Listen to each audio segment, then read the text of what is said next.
যে আগামীতে আপনার সংসদ সদস্য পদপ্রার্থী হয়ে আপনি প্রতিদ্বন্দ্বিতা করছেন, সেক্ষেত্রে আপনার কাহালু নন্দীগ্রামের ভোটারদের কাছে কেমন সাড়া পাচ্ছেন? আমরা ইতিপূর্বে জেনেছি গতকাল আপনার বিভিন্ন দল থেকে বিভিন্ন রাজনৈতিক দলের নেতারা আপনার দলে জয়েন করেছেন।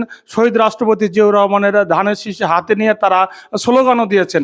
সেক্ষেত্রে আপনি এলাকার ভোটারদেরকে নিয়ে এবং আগামী নির্বাচনে আপনি সংসদ সদস্য নির্বাচিত হলে ওই এলাকার কি কাজ করবেন? যেহেতু ওই এলাকায় আপনি ধানের জন্য বিখ্যাত, আবাদের জন্য বিভিন্ন ফসল হয়, পাট হয়, ধান হয়।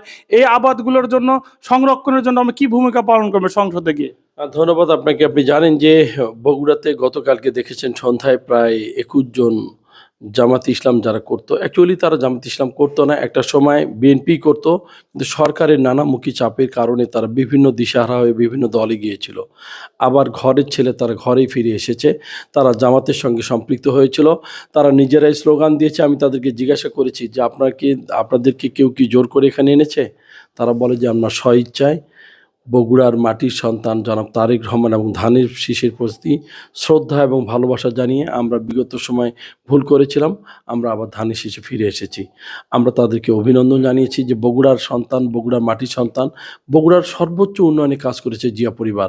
আমরা প্রত্যাশা করছি যে আমাদের এলাকার এই যে ধান এবং বিভিন্ন রবি শস্য থেকে শুরু করে ধান, আলু, শুকনা মরিচ, বগুড়ার দই ইত্যাদি, বগুড়ার এটা একটা প্রসিদ্ধ জায়গা। আমরা প্রত্যাশা করছি যে কৃষক বাঁচলে বাঁচবে বাংলাদেশ, সবার আগে বাংলাদেশ। এই যে স্লোগান নিয়ে আমাদের প্রিয় নেতা জনাব তারেক রহমান কাজ করছেন, আমরা তাকে সহযোগিতা করছি। ইতিমধ্যে আপনি জানেন আমাদের এলাকার রাস্তাঘাট খুবই বেহাল দশা, কারণ এই ১৭ বছরে উন্নয়নের ছোঁয়া সেখানে লাগতে দেয়নি।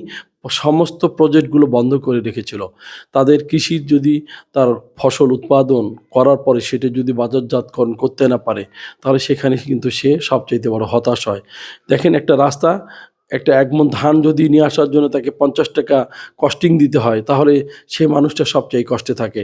আমাদের প্রত্যাশা হচ্ছে কৃষক তার ন্যায্য মূল্য পাবে, আমরা তার রাস্তাঘাট থেকে শুরু করে স্কুল, কলেজ, মসজিদ, মাদ্রাসা যা আছে এলাকার উন্নয়ন এবং যুব সমাজদেরকে আগামী দিনে আইসিটি প্রশিক্ষণ দিয়ে বেকার সমস্যার নিধনের জন্য আমরা কাজ করব।